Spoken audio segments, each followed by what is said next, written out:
Hello. So this will be a sort of hypnotism combined with an education on how hypnotism works at the same time. It'll be pretty simple. I'm not a hypnotist. I have never done a hypnotism on someone, but I am quite well versed in how it works.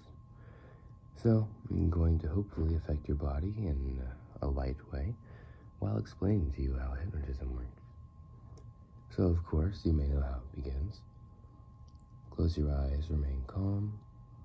Let your thoughts drift away. Ideally, you lay down in a quiet place. It helps if you have headphones of some sort.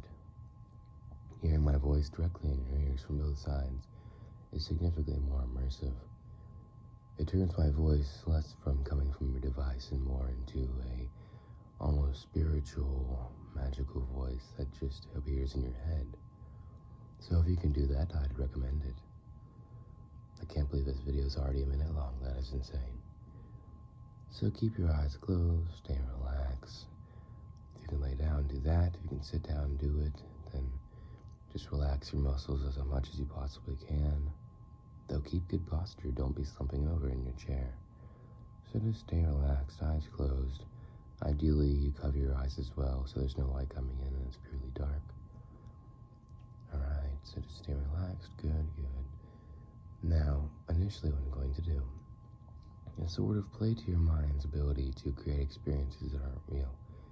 You see, the mind, it sort of forms things, it makes assumptions, and sometimes, even when there is no experience, it'll make sensations, which can cause your brain to make yourself itch, to cause pain when there is no pain, even severe pain.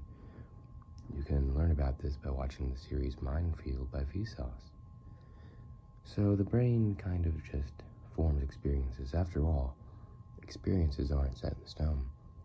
It's not like you feel something and touching that thing is what caused you to touch it. It's what the nerve received and then tells your brain to make you feel something, which sends it to your consciousness, which can't be explained by science.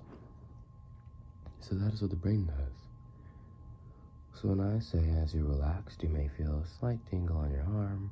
It could be an itch, it could be a pain. And I'm not sure which arm it may be on. It also could be, further up the shoulder or on the hand. It's just somewhere in that general area. You're probably going to feel a light tingle. That's because your hairs are raising slightly, and you will detect that. You see, that is actually the human's response. I forgot the term for it, but basically something that used to be useful. You know how cats raise their hair to appear larger? Well, we have that same reflex. So when we're scared, our hair raises. But our hair is so thin that it basically does nothing. That is how goosebumps form. Same thing happens in the cold just because it's the same system it's wired to. So that hair raising right now will cause a slight tingle somewhere along your arms. It may itch a little bit, just ignore that itch. The itch will go away once I tell you to. It could also hurt. If it hurts, then that is not the purpose of this, and you may need help because your arm hurting out of nowhere could be a sign of inflammation, and you need to deal with that. Eat less sugar and gluten, and take an anti-inflammatory if it hurts really badly. So hopefully it's just a slight itch, maybe a tingle, feels like a bug's crawling on you, the typical stuff. May feel a little creepy. Alright, if it works up the arm, that makes sense. That's kind of the way it works. It starts, lower down, goes up, because your hands are more flexible, they're more free-flowing, so they feel kind of loose. They feel at the end of your body. It's what you used to touch things with. So that's where the hair will start to raise, and then it just kind of works up. It feels like there's something crawling up you, as if from the ends of your bodies and from the ends of your limbs, they're just a thing, creeping up your body, just a sensation. So you may feel that in your feet as well, going up your legs, in your head, going down. Overall, you'll be fully overtaken, and at random little points in your body, you'll feel slightly itchy. Just ignore those. There may be a couple in the head. It could be really anywhere at this point, but it should have started in the arms. If it didn't, that's alright. There's no problem.